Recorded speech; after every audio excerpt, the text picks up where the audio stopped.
Welcome to another Fantasy Goodfellas video where we talk about the top 30 wide receiver rankings for Week 5. You ready? The Fantasy Goodfellas. Boom, boom, boom. Rolling on the field. The Fantasy Goodfellas. All right, before we get started, let me tell you, these are not my rankings. We're going to review Fantasy Pros predictions and projections for Week 5. So let's get into it. At number 1, Puka Nacua going against San Francisco. What did Puka do? Well, he was the top third wide receiver for Week 4. He did that with 170 receiving yards, 1 receiving touchdown. If you look at that, Matthew Stafford threw for a whopping 375 yards. At number 2, Amon-Ra St. Brown at Cincinnati. Amon-Ra St. Brown has been consistent so far all season. He's been in the top 10 the last 3 weeks. At number 3, Jamar Chase versus Detroit. Now this one gets me a little skeptical as Jamar Chase was only the top 70 wide receiver in Week 4. So if you look, he's only cracked the top 10 once so far this season. I'm not sure about this ranking. At number 4, Nico Collins at the Baltimore Ravens. What did Nico do? Well, he had 79 receiving yards. If you look at that team, now you got CJ Stroud. He's having a mediocre season, but I think this is a stretch going off of Nico Collins' name. At number 5, you have Davante Adams versus San Francisco. If you're like me, you don't check out all the different stats with all the different players. I think what made Davante Adams work this week is he had 56 receiving yards, 1 receiving touchdown. But one thing I want to point out is Puka Nacua was in the top 10. Tutu Atwell, he was ranked 9th. And Davante Adams, he was ranked 19. So he had 3 receivers in the top 30. At number 6, Jaxon Smith-Njigba. I can't say that name. He's good for this week. He did 79 receiving yards, 11 rushing yards. And what did that team look like? Well, Sam Darnold threw for 242 yards, 1 TD. I'm not sure that this cuts it too. At number 7, George Pickens at the New York Jets. Well, I think this is going to be a great pick. In Week 4, he was the top ranked wide receiver. That helped because of the overtime game, but he had 134 receiving yards, 2 receiving touchdowns. The big question there is when does CeeDee Lamb come back? Number 8, you had Justin Jefferson at the Cleveland Browns. So Justin Jefferson collected 126 receiving yards. Now I want to check out how he's done. It looks like he's trending upwards. Now, he's not gotten into the end zone. So with yards, he's trending upwards. And with touchdowns, he's not made the end zone. At number 9, you have Emeka Egbuka at the Seattle Seahawks. Emeka got 101 receiving yards, 1 receiving touchdown, good for 7th in Week 4. Number 10, you got Quentin Johnston versus the Washington Commanders. Quentin did 98 receiving yards, 1 receiving touchdown. That was good for 8th. And if you want to look at how he's ranking so far, he's been in the top 15 3 out of the 4 weeks this season. At number 11, Garrett Wilson versus the Dallas Cowboys. Well, Garrett Wilson, he was the 11th ranked wide receiver in Week 4. He got into the end zone versus the Dolphins, and he had 182 receiving yards. 82 receiving yards. At number 12, Zay Flowers versus the Houston Texans. The thing about Zay Flowers, is you got Derrick Henry and you got Lamar Jackson crushing it, getting into the end zone constantly.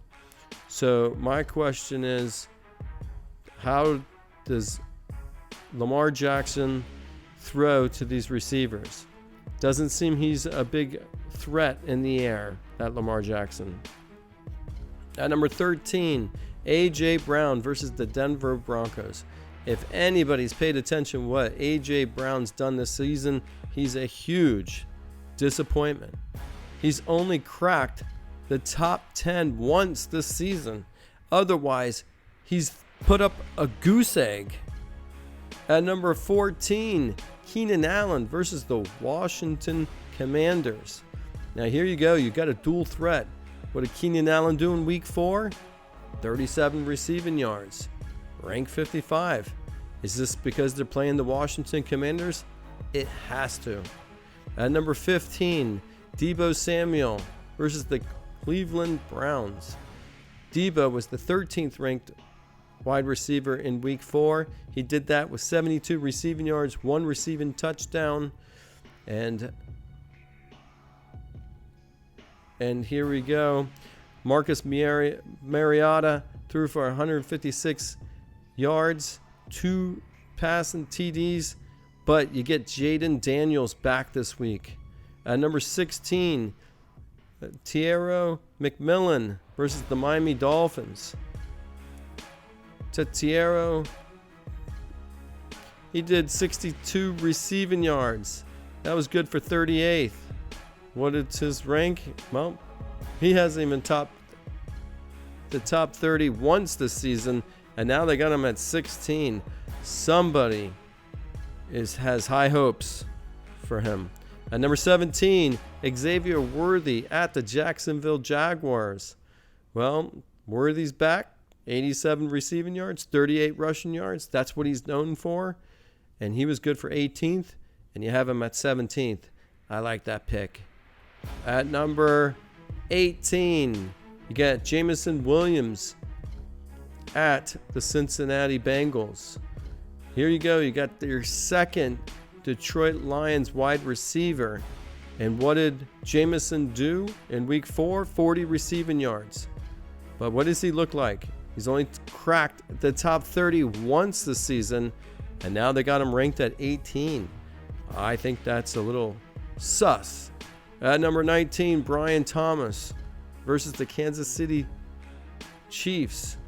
Brian Thomas had 49 receiving yards, 7 rushing yards, good for 41st in week 4. But his yardage is trending, is holding consistent at 50 yards. His TD ratio is 1 in week 1, and you got him so high. At number 20, Jacoby Myers at the Indianapolis Colts. What did Jacoby do in week 4? Only 30 receiving yards, ranked 61. These are some of the skeptical picks that I think Fantasy Pros Projections is putting out there. I don't like it. Number 21, Marvin Harrison Jr. versus the Tennessee Titans. Marvin Harrison got into the end zone, 66 receiving yards. That was the rankings for week 4. Marvin Harrison was 16 with actual production, whereas this week, you got him at 21. That's fair. At number 22, Ladd McConkey versus the Washington Commanders. This is our third wide receiver for the Chargers. How is it possible? I don't like it. At number 23, Jalen Waddle at the Carolina Panthers. I think Waddle is going to explode this week. I think he should be much higher than this ranking predicts, but it's only because he hasn't really done nothing all season. But with Tyreek Hill out, this is Waddle's time. At number 24, Ricky Pearsall at the Los Angeles Rams. Could this be a shootout? Brock Purdy's back. Ricky Pearsall has potential. Will he reach it? At 25, Courtland Sutton at the Philadelphia Eagles. 81 receiving yards, 1 receiving touchdown, good for 12th. Does that mean this offense is heating up? Bo Nix, 326 yards in the air, 2 TDs, spreading the ball out. Much higher.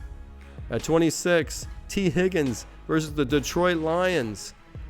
I do not like any Cincinnati Bengals. The only reason why you're picking Cincinnati Bengals receivers is because of their pedigree. At 27, Michael Pittman Jr. versus the Las Vegas Raiders. This is one that it's very hard to see who's getting the touches here. Daniel Jones, 262 passing yards, only 1 passing TD. The problem here, you got Jonathan Taylor. At number 28, Keenan Coleman versus the New England Patriots. Again, another high potent offense, but too many targets. Josh Allen could run it. James Cook is crushing it. And now you're expecting a wide receiver to do well? Don't like it. At 29, Chris Olave versus the New York Giants. I like this. I think Olave can have a big game. But before I make this bold prediction that he should be much higher, he hasn't done nothing this season, hasn't even cracked the top 30. What am I thinking? At 30, you got Davante Smith versus the Denver Broncos. Here, you got Davante and A.J. Brown. Davante, let's see him. He hasn't... Oh, my bad. He's cracked the top 30 once this season. They're just not getting any passing yards. And unfortunately, that's going to hurt him. So, that is the top 30 wide receiver rankings for Week 5. Don't forget to like and subscribe to this video. And good luck.